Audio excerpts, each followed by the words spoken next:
어떤 분이 저를 찾아오셨습니다. 얼마 전에. 근데 지하철 환승역 그 환승 창구 있죠. 거기에 에스컬레이터들이 이렇게 많이 있습니다. 거기에서 바쁜 일이 있어가지고 급하게 막 올라가다가 왼쪽 편은 이제 올라가는 사람들, 그리고 우측 편은 이렇게 서서 이렇게 에스컬레이터를 이용하죠. 그 왼쪽 편으로 이렇게 해서 이렇게 막 바쁘게 올라가다가 그 오른편에 쭉 이렇게 서 있는 사람들 이렇게 툭툭 건들고 가는 모양이에요. 근데 이제 본인이 이제 뭐 그런 일이 다반사고, 그 지하철에서는 뭐 또 혼잡하고 그러기 때문에 또 아침 시간이고, 그래서 뭐 대수롭지 않게 생각하고 이렇게 올라가서 택시를 타려고 이렇게 막 뛰어가고 있는데, 뒤에서 어떤 사람이 막 쫓아옵니다. 쫓아와가지고 당신 왜 나 엉덩이를 만지고 가냐 이렇게 하면서 이제 항의를 받았어요. 그래서 급한 마음에 이제 뭐 대충 뭐 미안합니다 이렇게 하고 택시를 타고 그냥 볼일 보러 간 겁니다. 그러고 나서 한 달 있다가 경찰에서 공중 밀집 장소 추행죄 혐의를 받고 있으니 출석해서 조사를 받으라 라는 통보를 받게 됩니다. 자, 이런 사연으로 이제 경찰서 출석 전에 저한테 찾아오셨었죠. 자, 공중 밀집 장소 추행죄는 이제 뭐 말 그대로 사람들이 많이 혼잡한 그런 장소에서 이제 일어나는 추행, 강제 추행죄를 적용하는 성폭력 범죄의 처벌 등에 관한 특례법에 규정된 범죄입니다. 그래서 제 경험상 보면 공중 밀집 장소 추행죄가 일어나는 어떤 장소들이 이제 순서를 이렇게 매겨 보면 첫 번째는 이 지하철입니다. 지하철이 매우 많고요. 그 다음이 버스, 그리고 예상하다시피 클럽입니다. 그 다음에 그리고 뭐 찜질방도 있고 뭐 길거리 그냥 지나가다가 뭐 기타 등등 이렇게 있죠. 그래서 지하철에서 사람들이 혼잡한 시간대에 많이 몰리는 특성이 있기 때문에 이런 범죄가 많이 생기는 것 같아요. 자, 우선 신고한 여성하고 이 의뢰인하고 A씨라고 하겠습니다. A씨하고 견해 차이가 있었던 것이 크게 세 가지로 나뉠 수가 있습니다. 추행의 정도의 차이였는데요.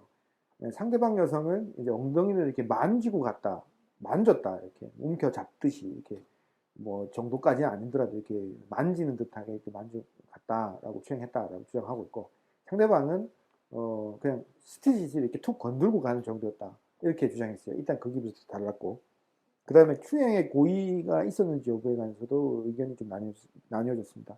상대방은 분명히 그 추행하는 정도를 봐서 고의를 가지고 만진 거다, 만진 게 분명하다 이렇게 주장하고 있었고, A씨는 바빠서 빨리 이동하면서 실수로 이렇게 한 거지, 건든 거지 뭐 만지고 가고 그러지 않았다, 뭐 그렇게 생각을 하고 있었어요. 그리고 합의에 관해서 이제 나중에 이제 뭐 정리될 부분이긴 하지만 합의에 관해서도 견해 차이가 있었는데, 뭐 내가 실수로 건든 건 인정하니까 어쨌든 뭐 살해하겠다, 죄송하다라고 해가지고 한 100만 원 정도 제시를 했었습니다.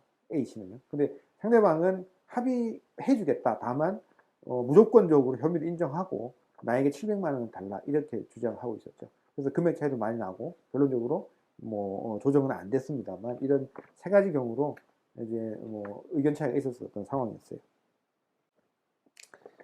자, A씨의 변소의 주된 취지는 뭐였냐면, 바쁜 와중에 이동하다가 실수로 이렇게 건든 거지, 뭐 만지려고 만진 게 아니다 이런 취지였어요. 결국 사실관계, 그러니까 조금 정도는 다르지만 엉덩이에 신체 접촉을 한 건, 오른손이요, 신체 접촉을 한 거는 사실인데 추행의 고의가 없었다. 그리고 공중 밀집장소 추행죄의 범죄 구성 요건인 범행의 고의를 부정함으로써 혐의 자체에 대해서 부인을 하고 있는 취지였습니다.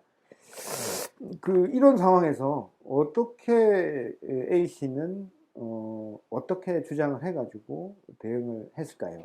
이 사례에서 이분의 변소 취지는 접촉한 건 사실인데 범행의 고의는 없었다, 실수로 건든 것일 뿐이다 라고 이제 주장을 하고 있었어요.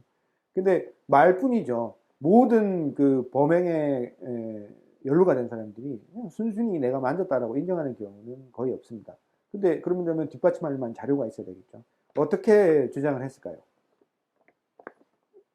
결론적으로 이분은 결론부터 말씀드리면 이분은 검찰 단계에서 무혐의 처분을 받았습니다. 근데 그렇게 하기 위해서 굉장히 힘들었습니다. 근데 어떻게 대응을 했었냐면, 당시 그 A씨는 그 사건 발생일 시는 일요일 오전이었습니다. 한 10시가 안 되는 시간, 한 9시 뭐 몇 분 정도 이렇게 되었었는데, 이분은 성가대에서 지휘 활동을 하고 있는 분이었습니다. 근데 평소에 이제 음대를 다니고 있는 대학생이에요. 늦가기 대학생 신분이었는데, 생계 유지나 학비 조달을 위해서 교회 성가대에서 그 지휘라든지 이런 것들, 아르바이트를 하고 있었어요. 그래서 뭐 이랬던 것들, 실제로 그 말뿐이 아니라 교회 주보에 정확한 시간, 그 성가대 예배가 언제 시작되는지 이런 것들 특정되어 있는 주보 같은 것도 제출을 했었고요. 그 다음에 성가대 지휘 아르바이트 늦게 되면, 한 번이라도 늦게 되면 다른 사람은 바로 교체가 되는 그런 현실, 뭐 이런 것들도 좀 뭐 주임 목사라든지 이런 분들의 진술서나 이런 걸 통해서 제출을 했었고, 그 다음에 사건 발생 당시에 교통카드 기록, 그러니까 언제 찍고 나왔는지, 그 다음에 택시를 탔다고 했는데 택시를 탔던 시간과의 간극, 그리고 그 당시 CCTV에서 에스컬레이터 올라가는 장면이 찍혔었는데 실제로 건드는 건 확인이 됐어요. 근데 뭐 이게 뭐 불확실한 겁니다. 그래서 논란이 이제 생겼던 것이고, 그 CCTV 찍힌 시간 이런 것도 쭉 봤을 때 몇 분 안 되는 겁니다. 그러니까 보통 사람이 보통 걸음으로 이동했더라면은 그 택시까지 탈 수 없는 시간인데 교통카드 찍고 나와서 에스컬레이터 올라가서 나가서 택시 탑승했던 시간까지 계산을 해보면 굉장히 짧은 시간이었어요. 그러니까 이 사람이 바쁘게 움직였다는 걸 변소하기 위해서 뒷받침하는 자료들이, 그런 것들이 첨부돼서 제출이 되었다는 겁니다.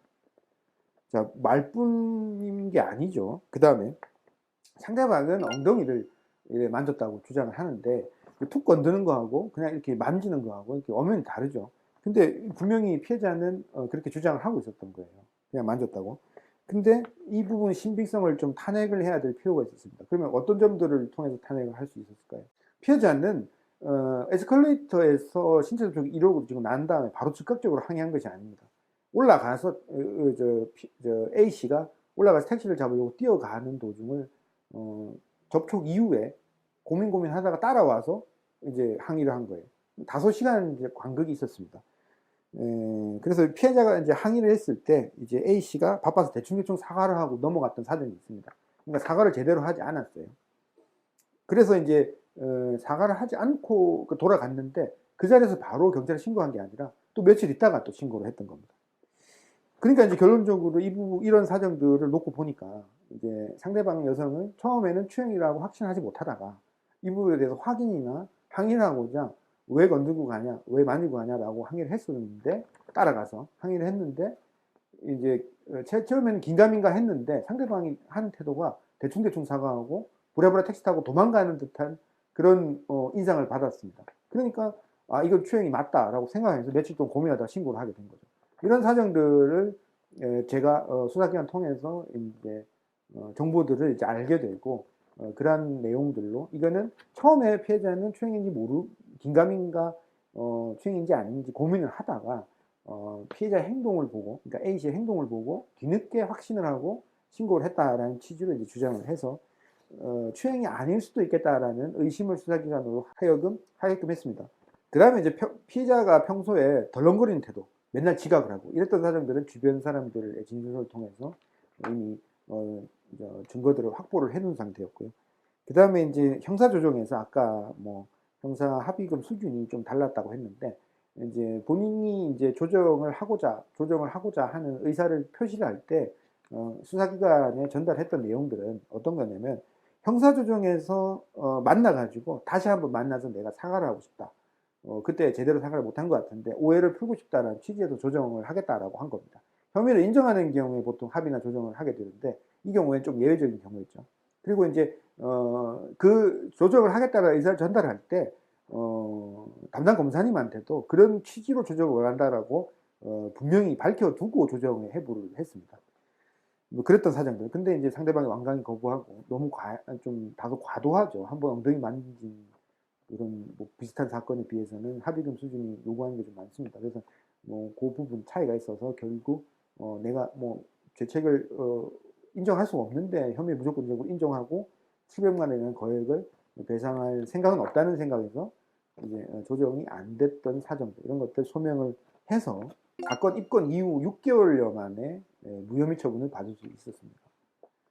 자, 이렇게 사건이 이제 아주 원만하게 해결이 됐고 억울하게 처벌을 받지 않을 수 있었는데 그 과정은 굉장히 힘들었습니다. 지금 축약 6개월의 과정을 모두 축약해서 다 그냥 한 번에 몇 분 동안 설명을 드린 거에 불과하고, 실제로 상대방이 어떻게 어느 시점에 신고를 했고 그다음에 이 A 씨가 어느 시간대에 지하철에서 내렸고 교통카드 찍고 출구로 나왔으며 택시를 탔고 CCTV에 찍힌 시간, 에스컬레이터에서 접촉을 했던 시간대는 언제인지, 그다음에 교회 성가대가 시작하는 시간, 본인이 교회에 필수적으로 참여를 해야 되고 한 번이라도 지각을 하면 불이익을 받는다는 사정, 뭐 평소에 덜렁대는 성격이나 걸음걸이가 비틀비틀거린다는 평소의 뭐 습관이라든지 보행 습관이라든지 이런 것들. 그 다음에 에스컬레이터가 협소하고 그 좌우 몇 미터이고 사람이 섰을 때 충분히 닿을 수 있는 거리이고 흔한 경우임을 이제 객관적인 자료를 통해서 이제 수사기관에 제출할 만큼 정리해서 주장하는데 그만큼의 시간이 걸린 겁니다. 이렇게 변소하고 무혐의 처분을 받았었지만 그 과정은 결코 쉽지가 않았죠. 결론적으로 어떤 혐의를 벗어나기 위해서는 스스로 그것을 주장 증명하고 결국 그거 내 변소 내용을 수사기관 나를 처벌하기 위해서 존재하는 수사기관의 담당 검사님이나 뭐 수사관들을 설득을 시키는 과정이 필요합니다. 그렇지 않으면 억울하게 기소되어서 이제 실제 재판에서 유죄 판결을 받게 되기도 하죠. 그만큼 어렵다는 이야기죠.